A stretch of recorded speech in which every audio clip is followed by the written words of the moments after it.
Kombucha catastrophe at work.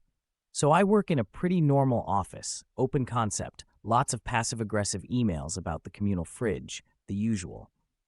My coworker Jake is one of those I ferment my own everything people, and this Monday he waltzed in with a mason jar of homemade kombucha.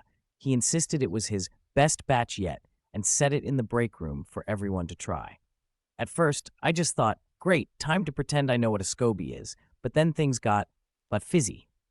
By lunchtime, the kombucha had started bubbling like a toddler's science fair volcano.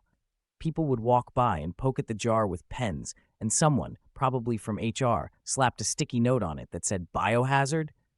We all got a little nervous, especially after the janitor refused to go near it.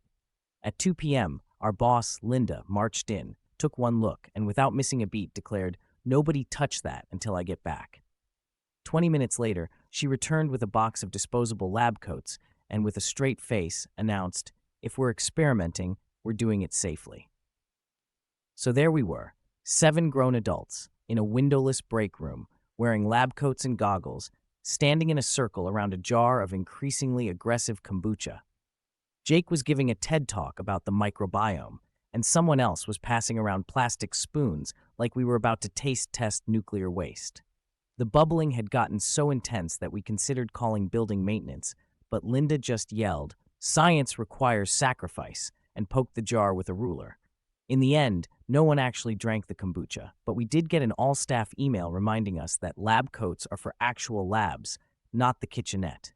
HR now refers to the incident as the Great Fermentation Fiasco. And as for Jake, he's been banned from bringing in anything with a shelf life longer than a yogurt. So if you're wondering where I learned to avoid suspicious drinks at work, let's just say it was a real culture shock.